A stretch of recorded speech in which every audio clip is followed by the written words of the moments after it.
What's up, my fellow scruffy looking nerdfighters, and welcome to the Carbonite Chat. Today, I'm going to be talking about an absolute idiot and his stupid response to The Last Jedi. When I first read it, it pissed me off so bad. It might have pissed me off more than The Last Jedi. Might have. This idiot, Patrick Wilson is his name. Yes, Patrick Willems, I'm sorry, is apparently a YouTuber, and the quick look, he's got over 100,000 subscribers, and this is an article done by Dorksideoftheforce. I'm going to be looking at my phone a little bit because I want to make sure I read exactly what he says, because he uses blatant, awful, terrible straw man arguments for why Empire Strikes Back. This is the name of the article by Dorksideoftheforce. Is The Empire Strikes Back ruined Star Wars before The Last Jedi did. Now, anybody that is a legitimate, real Star Wars fan, yes, I'm going to say a real Star Wars fan, because if you call yourself a real Star Wars fan, you understand The Empire Strikes Back is one of the best movies ever. You don't have to say it's the best movie. I understand some people have their specific favorites because of nostalgia, but it's within the top 3, at least. At least. And you're never going to talk about it the way this idiot talks about it. I think Empire Strikes Back is the best movie. I know some people say A New Hope. Some people say Return of the Jedi. Debates all around. I think that, critically speaking, Return of the Jedi is a little bit weaker than A New Hope or Empire Strikes Back, but not the point of the argument. Either way, if you're a fan, you have respect for Empire Strikes Back. It made Star Wars what it was, what it became, because it took it from just a typical fantasy space opera, blockbuster style movie, and made it something different, something special. It was bold. It was brilliant. It's why it's considered one of the best movies of all time. And this idiot that says, in a fun exchange on Twitter, I don't know how this is fun. I don't know who this is fun for, other than the idiot sycophants that want to just obsess and act like this is the greatest thing ever. Like, I'm sorry, it's not. I've done so many videos now on why The Last Jedi is objectively bad. Again, if you want to like it, that's fine. I'm not hating it. I've talked to a lot of you in the comments, and if you've been on my videos and you've commented down below, so I'm respectful of your opinion of liking the movie, and I just respectfully disagree. I have not called any of you idiots or stupid or anything like that, unless you've acted the same way to me, but then you're not staying in my comments because you're just a troll, and I'll treat you like a troll. I'm sorry, I'm angry at this, so I'm a little off, with just this. It's mind-boggling to me. Fun exchange on Twitter. Star Wars fans discover. No fans discovered this. Idiots. Stupid idiots that don't know anything about movies or anything about Star Wars as a whole. They discover that Empire Strikes Back ruined a galaxy far, far away, well before The Last Jedi did. Recently, Star Wars fan, YouTuber Patrick Willems discovered that The Empire Strikes Back ruined Star Wars 37 years before The Last Jedi did, taking to Twitter with this fun exchange. Let's see what this fun exchange is. I'm going to take if you look at the article, I'll post the article down below. Dorksideoftheforce said a lot of other stuff that's just absolutely stupid and idiotic. As idiotic as what this idiot says. And then, but I'm mainly focusing on this, guys, and I want to take the things out of order, but I will have the link down below, and I'm going over everything he says, but I'm going to follow it a little more in order of how it happened in the movie. I understand he can't follow things in the order of the movie because he doesn't really know the movie. Stupid people do stupid things, and, you know me, I'm always respectful, and I almost never call anyone stupid or an idiot or anything like this. In all of my other videos, I respectfully, calmly argue my points and break down critically, step-by-step points of what made The Last Jedi, in my mind, objectively bad. And I think I've argued those points very well. I didn't use any straw man arguments. Even in my angry rant right after I saw the movie, I went point by point and explained it. I've never tried to argue it as just like angry hatred without giving legitimate points each step. But this idiot, he uses straw man, and he hates on Star Wars, and he hates on The Empire Strikes Back, and he's just a pathetic little whiny baby that, for whatever reason, thinks that he's some brilliant genius that just, he understands The Last Jedi and he's smarter than all of us. And look, oh, you idiots, you liked Empire Strikes Back. It's just like The Last Jedi. Ha ha ha, see, it ruined it. So we'll go through that, and he deserves to be called an idiot. I hold that I don't talk like this very often, and this is why. So that when somebody truly deserves to be called an idiot and any other form of degradation I can offer to him, he deserves it, and we'll get to why. First thing, watching Empire Strikes Back, wow, all this comedy with C-3PO while Luke is almost dying is out of place. Irvin Kershner ruined Star Wars. Okay, so let's just, go back to the movie in case you don't remember what happened in Empire Strikes Back. So the opening scene, you have Luke, and right after that, the Wampa attacks. So Wampa attacks is like the first moment of the movie. It's kind of the first bit of action to get you into what's going into the movie. So we see Luke, and then the next thing it does is it jumps to Han, and Han goes and tries to talk to Leia. Then as Han and Leia move through, you see R2-D2 and C-3PO, and they're kind of having like a little back and forth. And so the premise of what this is doing is it showed you your initial character. You understand that something happens to him, and you're worried. And now it's showing what's happening with all the other characters that we know from the prior movie. And it's setting up a type of suspense. See, this movie is brilliant because it constantly allows the audience to know information that the other characters don't know. And that builds a suspense because you know something bad is going on, but the characters don't know. And it increases the suspense to make for a better movie.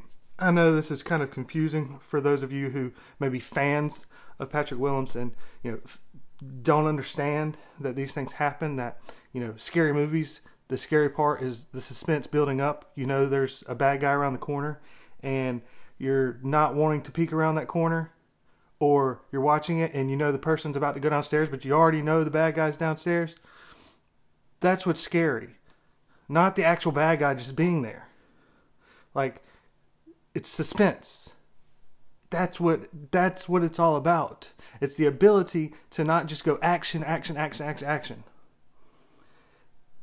As opposed to, you have the scenes in The Last Jedi where it begins and you have this, heroic moment with Paige where you're trying to make it like this is this huge thing that later we're going to see Rose crying about and Poe's going to be demoted about. But the movie says right after it happens, it has Finn slamming his head on the thing, falling down and walking around with water squirting out. And then you got Luke tossing the lightsaber. Everything's telling us nothing serious is happening here.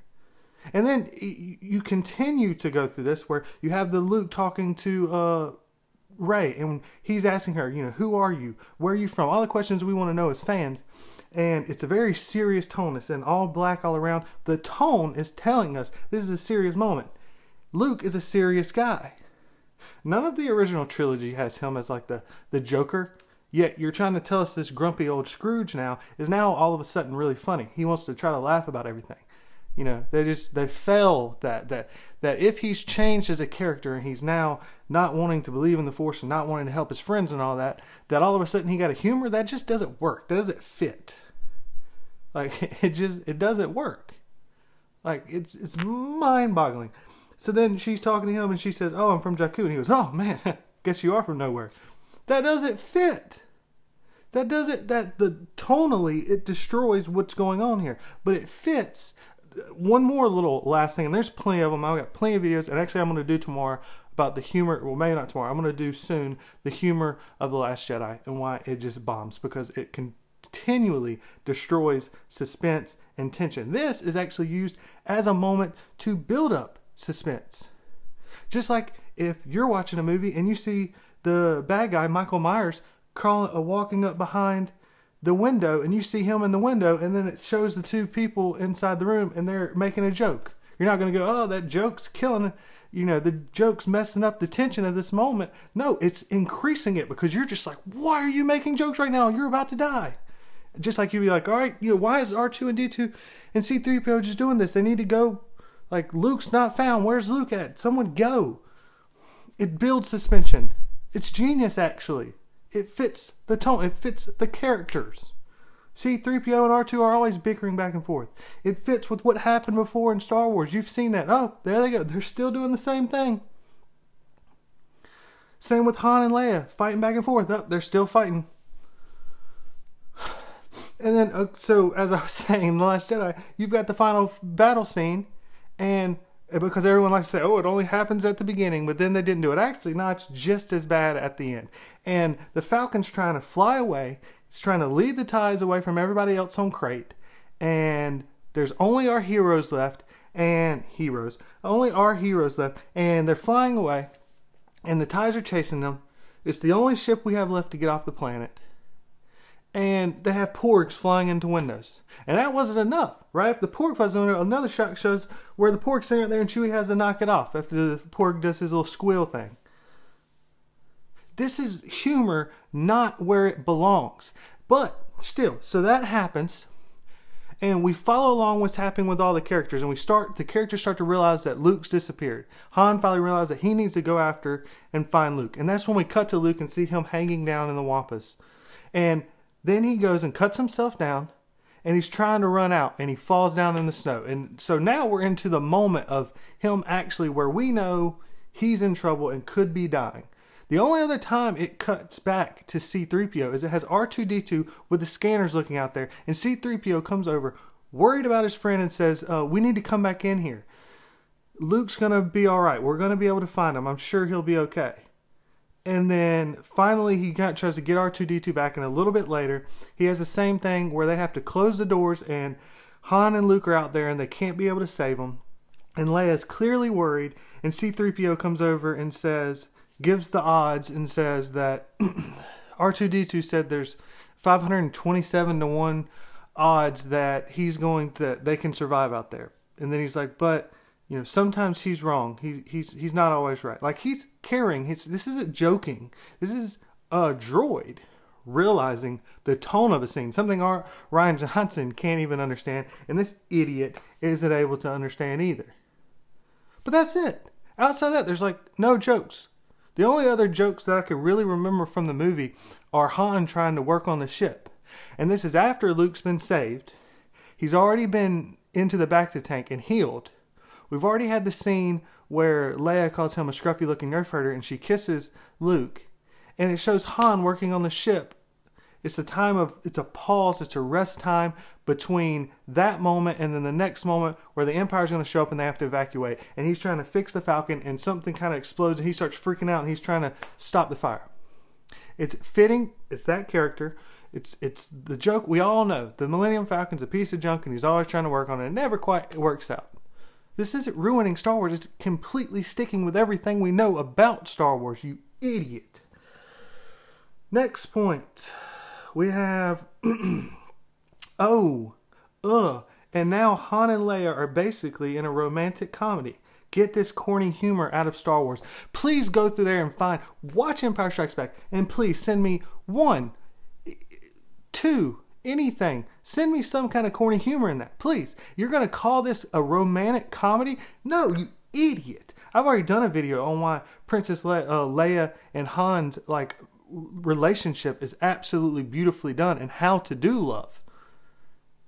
How that fits in a fantasy film. How it's done when it's an adventure war film. It's little bitty moments that happen as they're trying to run away and get away, where you constantly see just little moments in the middle of everything else going on that shows the progression of their relationship. I've done a whole 20-minute long video on why it is, so I'm not going to go through all of that now. But you call yourself a Star Wars fan and you're going to say that Han and Leia's relationship is corny?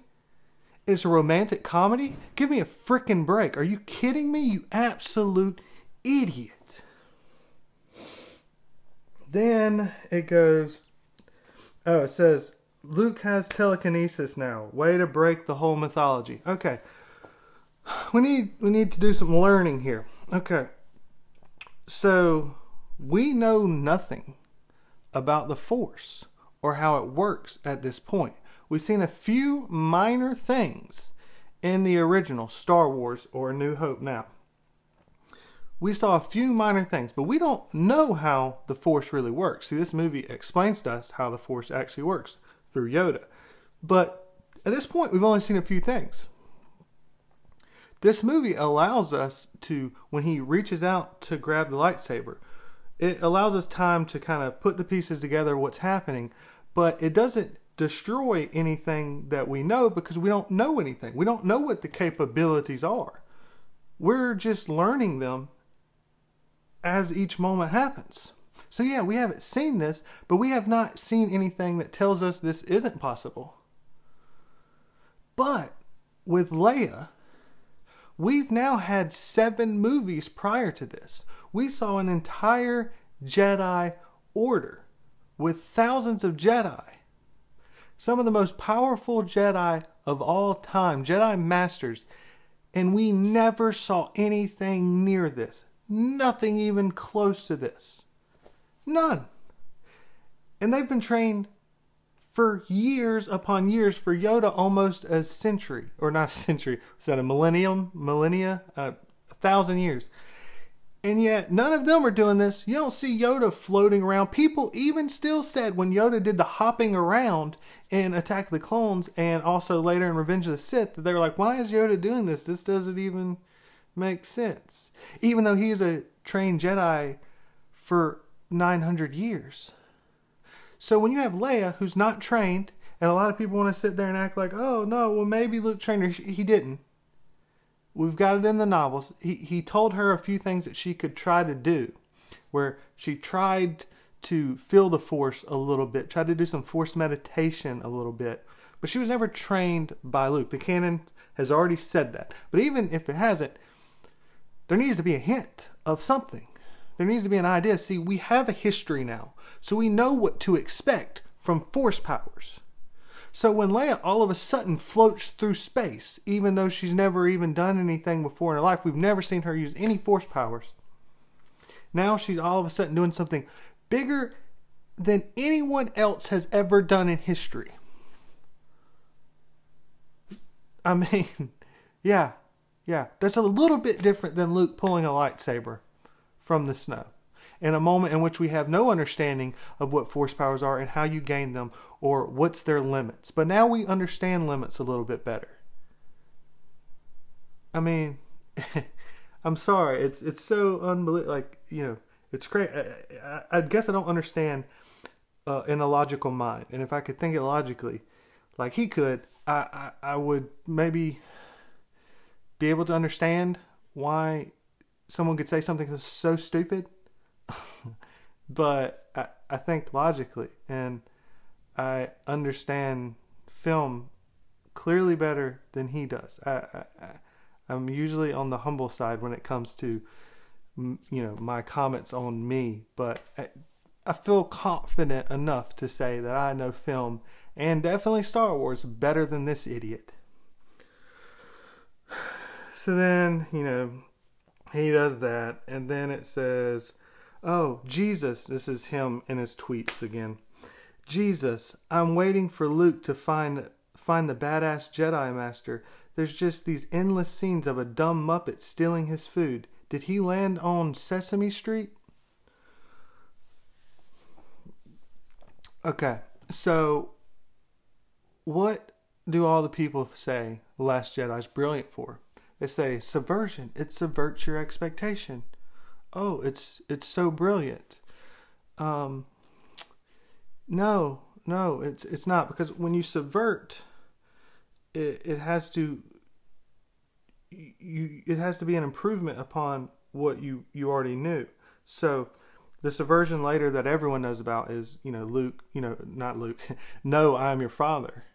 That changes completely the story and the character's arcs from that point on. And this, it subverts it because it's an entire play. We don't know the Jedi Master. We, like Luke and like everyone else, looks at the small creature that's playing around joking the whole time, and we say, you know, we think he's a nobody. But it's then later that we realize, no, he is the Jedi Master, and he teaches us that size doesn't matter.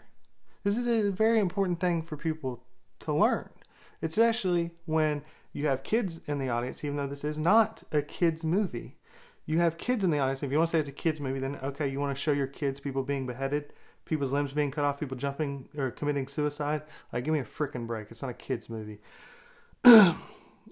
You immediately after the point that he reveals that he is a Jedi, he completely changes the way he's acting. He is no longer joking around, acting like, stupid little crazy troll, so to speak.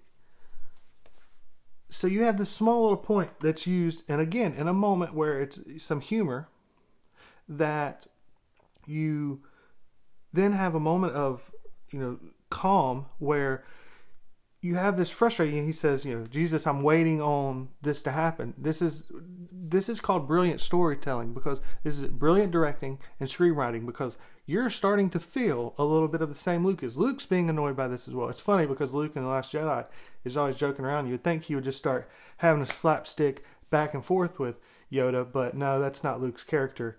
But, who knows? I guess Ryan knows what Luke is better than we do. Or Luke does. So we feel the same thing that Luke feels.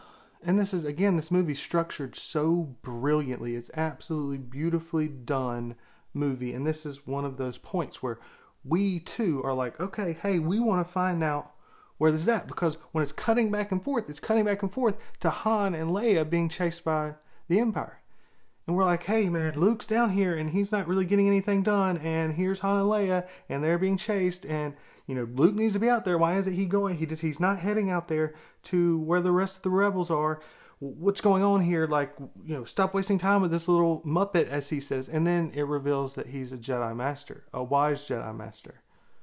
And he shows how wise he is.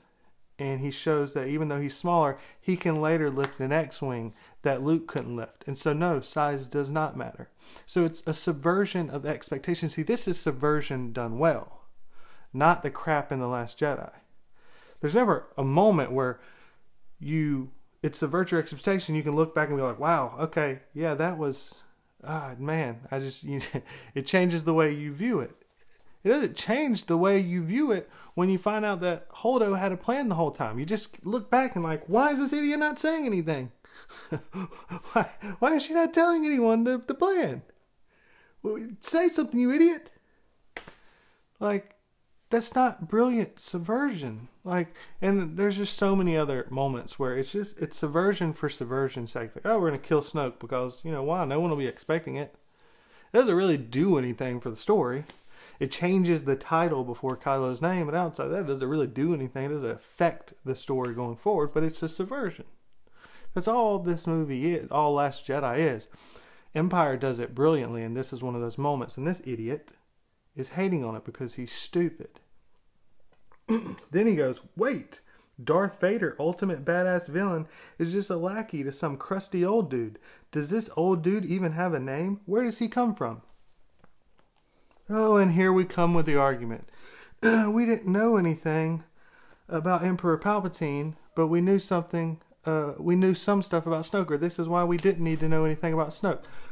Again, let's go back through what is the history and understanding of Star Wars. At this point, one, we've already seen Darth Vader under Tarkin. So it's not an odd thing to then hear he's under someone still after this, after Tarkin's been killed, to find out that, yeah, he's underneath the Emperor as well. That's not a shock. You're an idiot if you're shocked.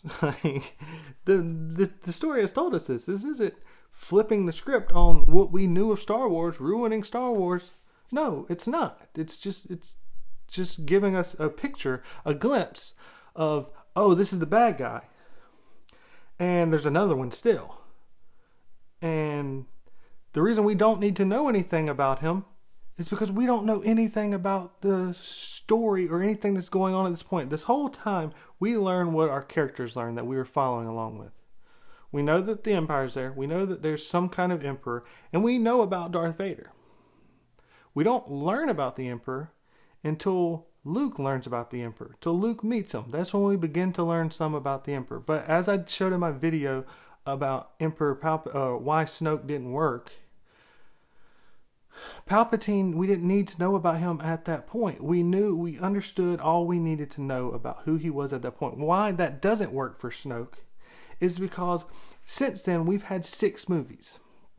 We've seen what Emperor Palpatine had to do to gain control of the Empire. We've seen the rebellion destroy it.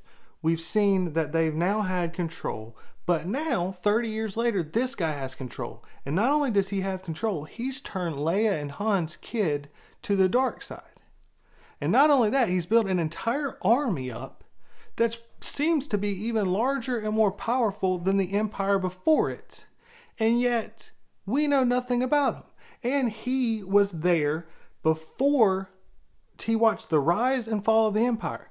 Now, how has this guy been around for all this time and we don't know anything about him? See, because we know more and we understand the universe, we need more explanations. It makes sense. If this was the second movie ever, then yeah, he could have just been a nobody. It could have been maybe a decent subversion. But we have an understanding of history. He's a very important character in the story overall, over these 60 years. He's very important. He's a follow-up of Emperor Palpatine that we now have a further story on. We now seen what he had to do to get there. That's why Snoke needs to be explained. Stop comparing him. Like, if you're comparing him, you just don't understand movies. You don't understand the way that the story has been laid out. We didn't have 1, 2, and 3 before 4 and 5. Like, we went 4, 5, 6, then 1, 2, and 3. It's like we didn't need a further explanation.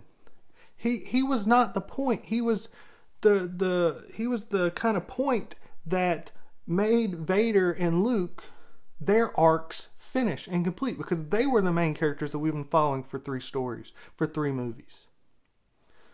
Was it done the same way with Snoke? Let's see, what next did he say? Oh, oh sure, you're telling me a Star Destroyer has no cameras or anything to detect the whole spaceship just sitting on its surface. No one's going to look out the window and see it. So this is, him just, again, straw man argument, because, I just did an hour-long video on all the plot holes of The Last Jedi. I'd love to see him try to go through that and mockingly joke about those being picked apart.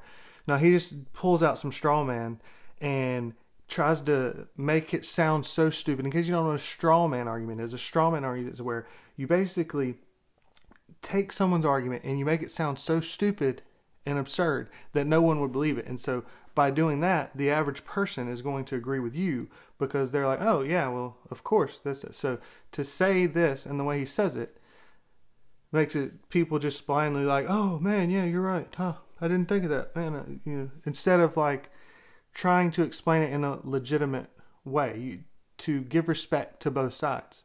So there's a lot of holes in The Last Jedi. I'm not going to go through all of them because I've got plenty of videos going through them.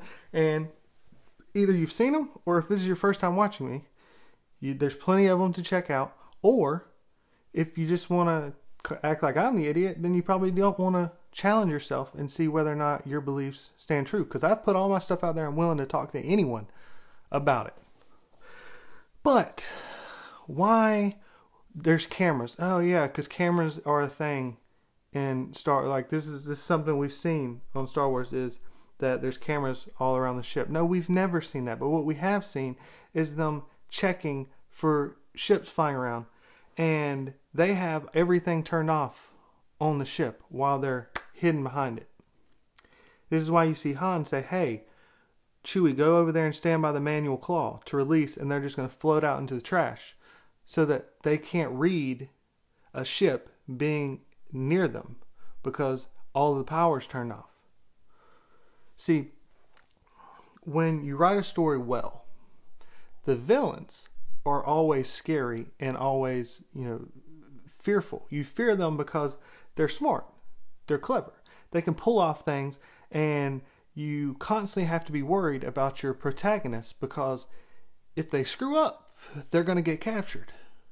Well, here Han did something brilliant to be able to hide away from them. And yet still, actually, he falls away into the trash, but yet there's still a villain that then follows him. And actually, the Empire gets to where he's going before he even does. So, all of this is just perfectly done. It's brilliant storytelling all the way around. Like the capital, the Empire is chasing them, and they cannot get away. From the very beginning, they went to the asteroid field. They did not leave them alone. They kept bombing it. They kept doing everything to capture them. And then so they had to get out, and then they're back being chased again. And so then he comes up with a brilliant idea. Instead of trying to run, let's hide. And then he goes and gets into the trash as they shoot away. Brilliant plan. Bravo, you got it. But then, nope. The Empire still decided, let's hire some other people that will think like a smuggler. Let's hire some bounty hunters. Han's a smuggler. He's got some little tricks up his sleeve that maybe we don't know, because we're an army. We kind of think strategically like the typical person would. But we're not fighting an army here. We're fighting a smuggler trying to sneak away and do different things. So let's hire some bounty hunters. They'll probably have some ideas in their head of what's a good way to get away or do something, and they do. And Boba Fett finds them. And then they meet them at the next spot and they capture them. Beautifully planned out. That's how good storytelling is. Unlike The Last Jedi, where everyone's just bumbling idiots that screw up everything. Constantly. I mean, constantly. They did nothing. There's no smart moves, really, on either side, which is unfortunate. But the Resistance and the First Order just screw up everything. So you never feared the First Order. It's absurd. The Empire, at every step that we've seen in A New Hope and Return of the Jedi, I mean, A New Hope and Empire, have done the smart thing. It's amazing. Before you say, oh, well, they let them get away from the Death Star with Leia. Well, okay, so they put a tracker on them, and that's how they found out where the base was, because that's what Tarkin wanted to know, was where the base was. So actually, all those stormtroopers missing in A New Hope, that was on purpose. See, they completely missed them so that they would actually believe that they're being chased, so that they would buy the fact that they were able to get away and escape, and think that they legitimately were able to escape and would go back to the rebel base, and so that Tarkin could be able to find it. In case you don't believe me, right after they escape, Tarkin goes, I'm taking a big chance here, Vader. This better pay off. And then Leia even says, we got away pretty easily. They definitely are tracking us. And Han was like, you call that easy?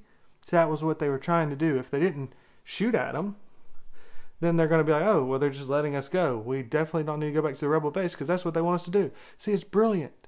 It's brilliant done. People still think that the stormtroopers are just terrible shots. I mean, it's frustrating. Sorry, Patrick Willems, you idiot. Star Wars is a little more intricate than your lovely Last Jedi, where there's nothing to kind of look back on or admire. As you dig deeper, the plot holes grow bigger and bigger. Then he goes, what a dumb subplot, where Vader keeps murdering his admirals. The Imperial Army is suddenly a wacky comedy routine, and they expect us to take this seriously? Okay, so Last Jedi, we have a prank call and a your mom joke. We have Finn hitting his head on a thing, falling out on the table, waddling around with water shooting out of him. We have Luke chunking lightsabers. We have a bunch of fish-headed, nuns doing stupid things and, moving around and sweeping floors or whatever. We have rocks falling down on their crates. We have porgs being flung into windows. That's wacky, stupid humor. Superior, that's the Dorksideoftheforce, that anytime someone under him makes a mistake, he kills them and then brings another one up. That's called instilling fear. That's called creating a great villain. There's a reason Vader's been considered one of the best villains in all of cinema, and this is one of those. It's not a wacky comedy, you idiot. What kind of insane person thinks that killing a bunch of people because they make a slight little mistake is wacky humor? It's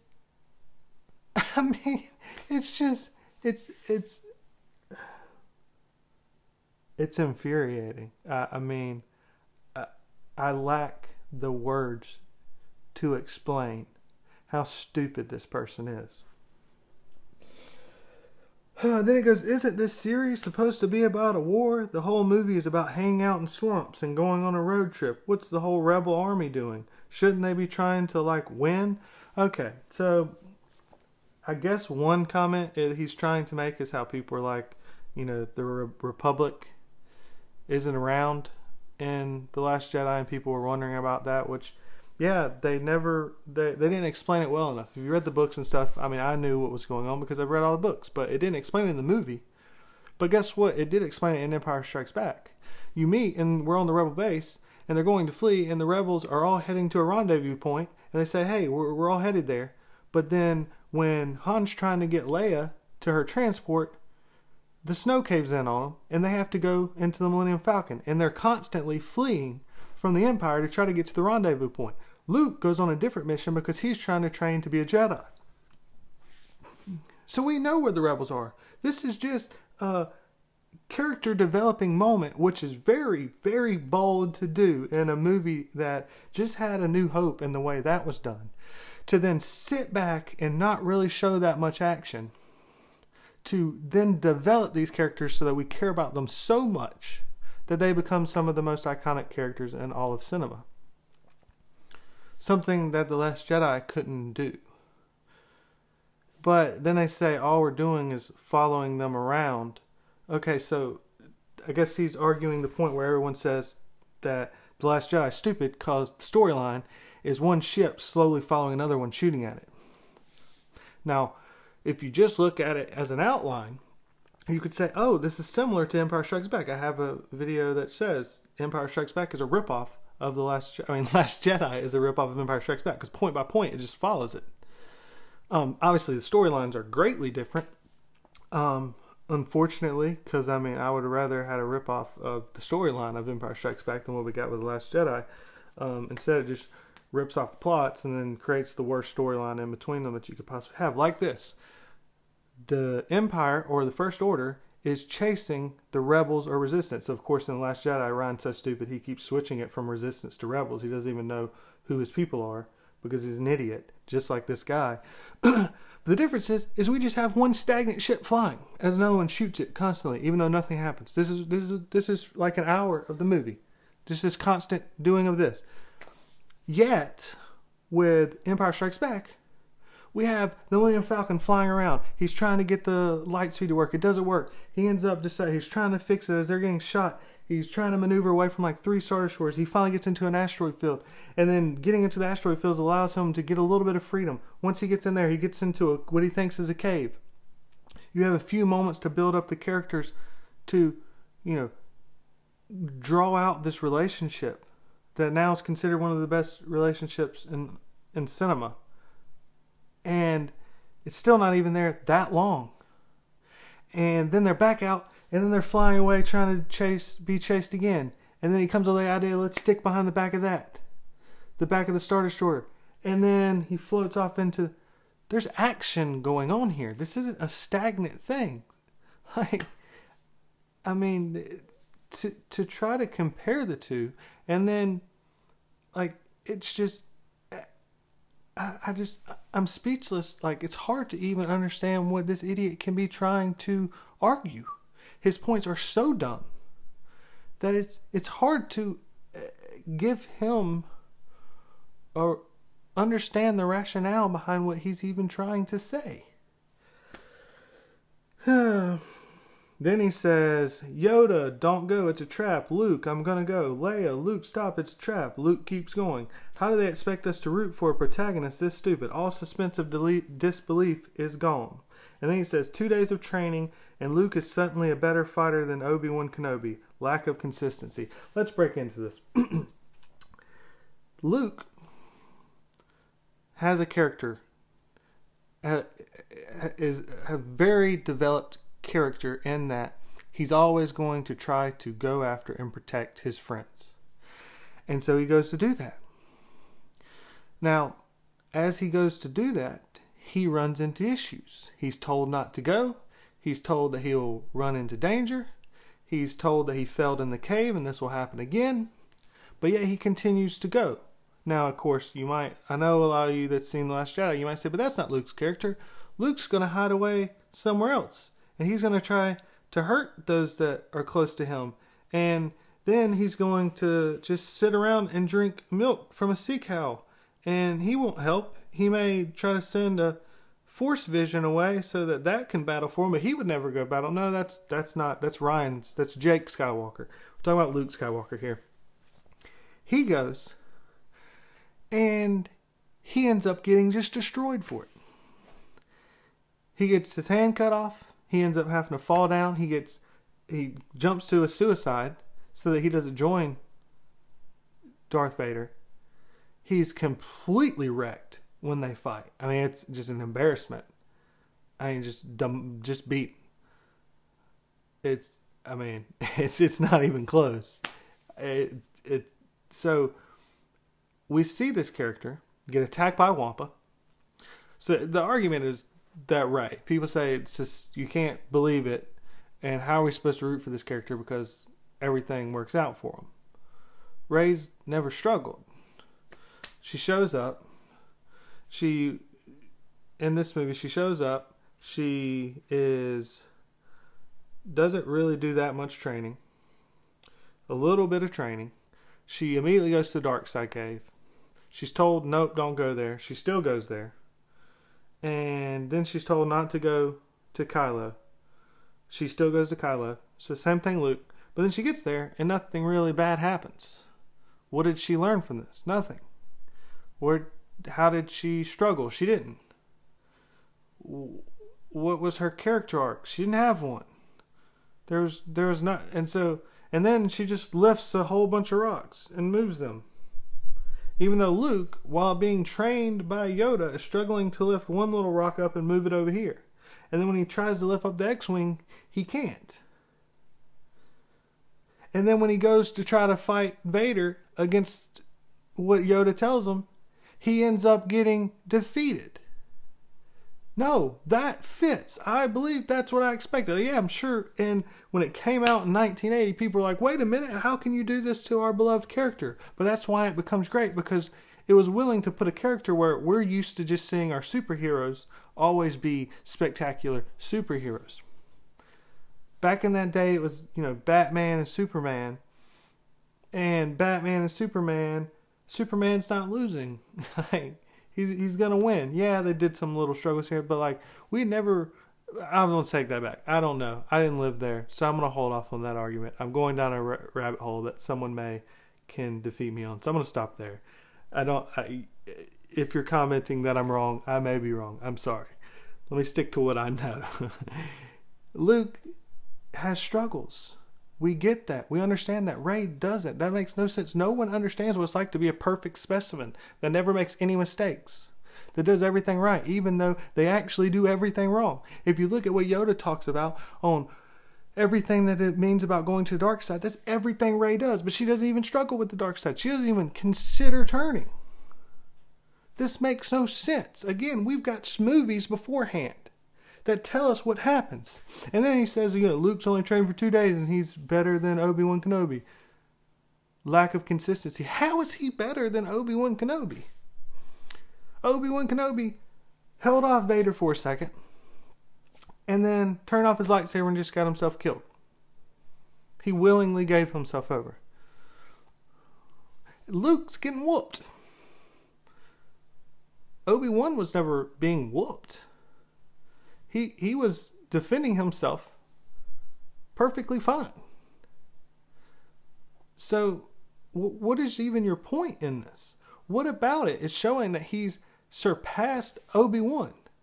Now, we can see direct signs of Rey surpassing Luke. She even beats him in a fight. And then she's able to just lift all of these stones up and move them like it's nothing. Which is actually really pisses me off, because JJ was originally going to do the ending to The Force Awakens where it was going to show up and Luke was standing there and he was going to be levitating, I believe it was 8 boulders while he was meditating. And it was going to be a sign, it was a reference to Legends, where the Jedi, they had these boulders and they could lift 7 of them. And when you're able to lift 7 of them, that was only 2 Jedi were ever able to do, and one of them was Yoda. And so Luke doing 8 would kind of be a nod to that, like, yeah, he's the most powerful Jedi that we've ever known. Like that was what the plan was for Luke. But then Ryan said, hey, can you change this? Take that stuff out because it's not going to fit my storyline. So he did. But then what that idiot did was then he added it to the end and had Leia had Rey holding like 50 of them. It's just kind of a big screw you, spit in the face to all the fans. Like, yep, there you go. This character that no one really cares about, that doesn't really have any development or any intrigue. No one cares because there's nothing ever happens to them. There's nothing interesting about that. They're even better than you could imagine. They're better than everyone that's ever existed. Yeah, that's called lacking consistency. It's called lack of consistency, and all suspension of disbelief is gone. Then he says the final point. Wow, so this movie went nowhere. They got rid of the best character, and the mythology makes no sense. Please sign my petition to have Empire Strikes Back removed from canon. Donate to my Patreon.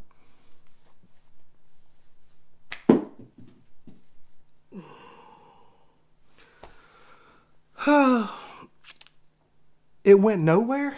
Are you kidding? This developed the characters more than any other movie in the Star Wars canon by far. It's all this was character development.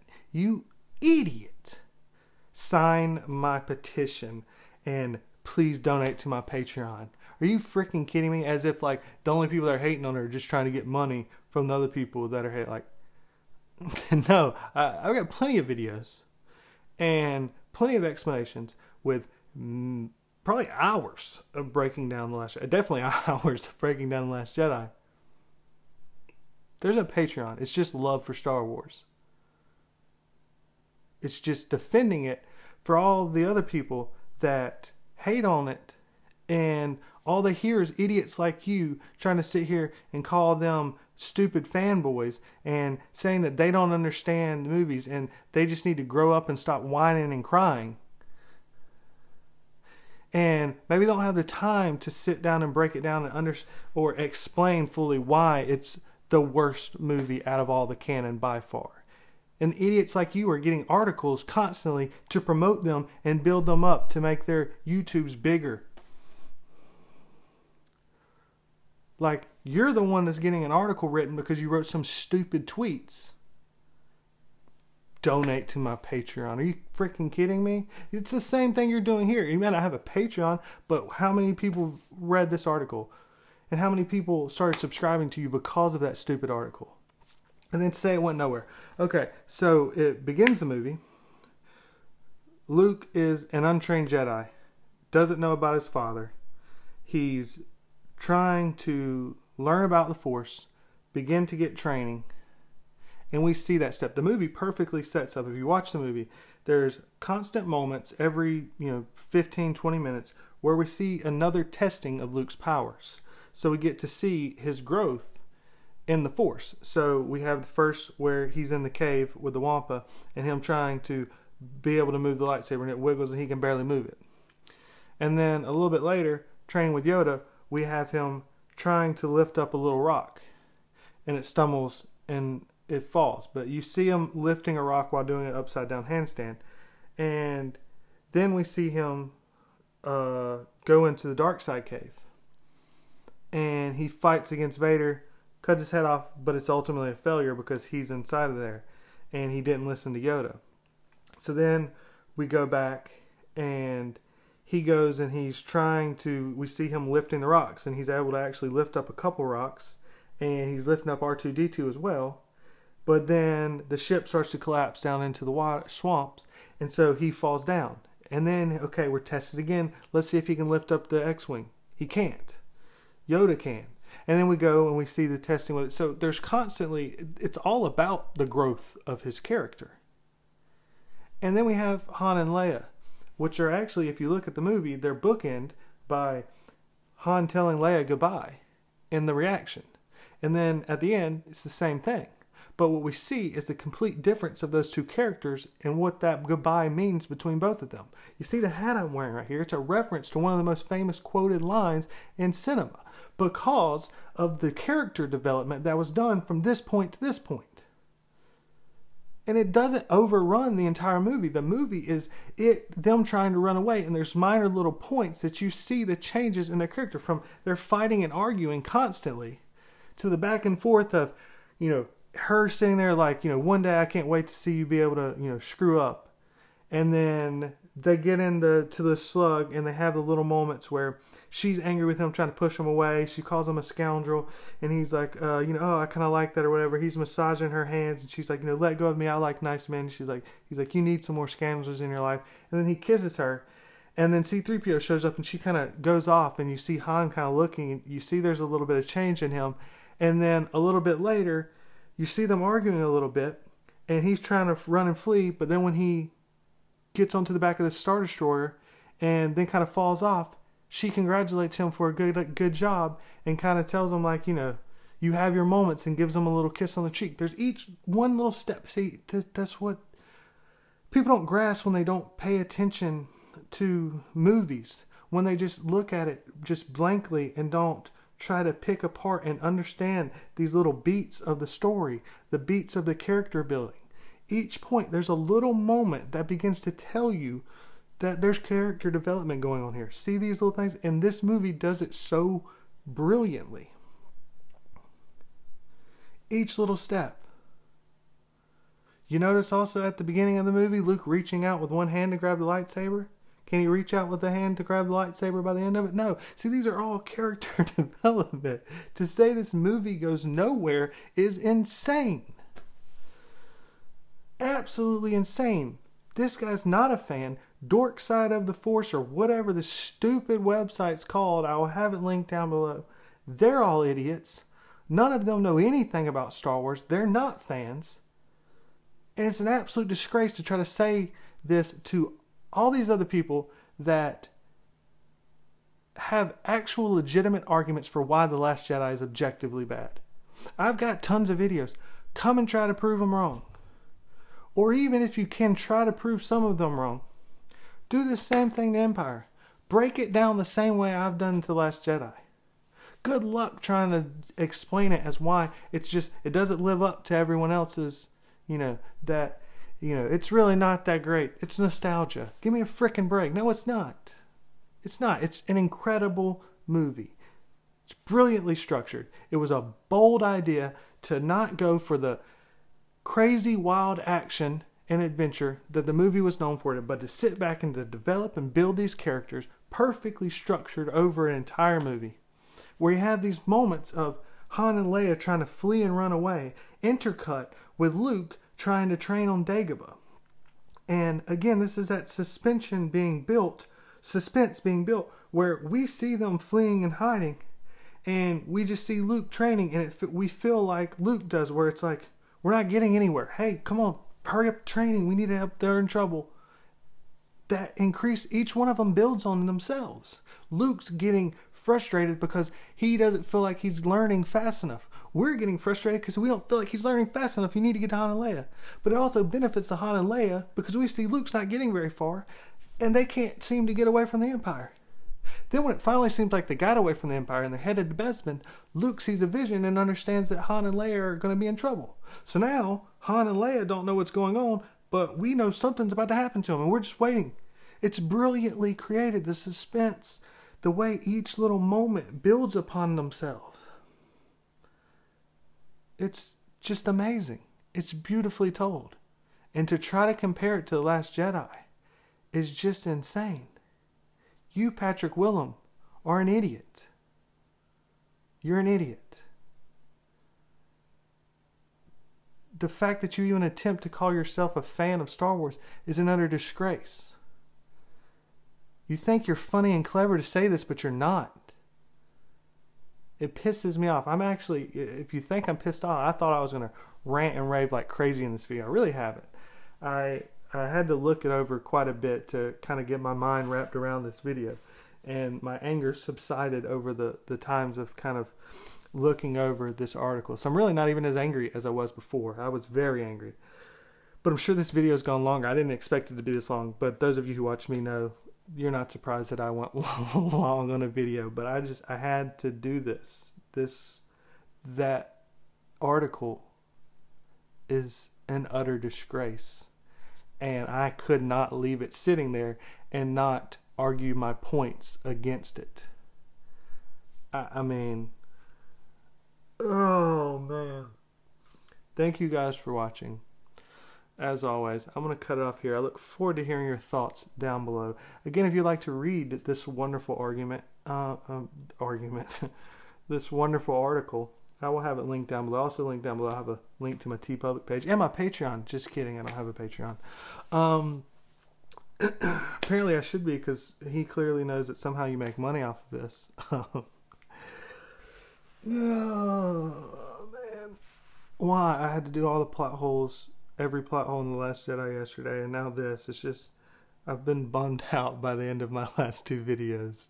I've got to get to some of the good stuff at Star Wars so I can be happy and excited. I hope you see that I do love Empire Strikes Back. That makes me happy. I'm so angry because someone's trying to trash it. Like, don't do that. Like, you're digging yourself a hole you can't get out of.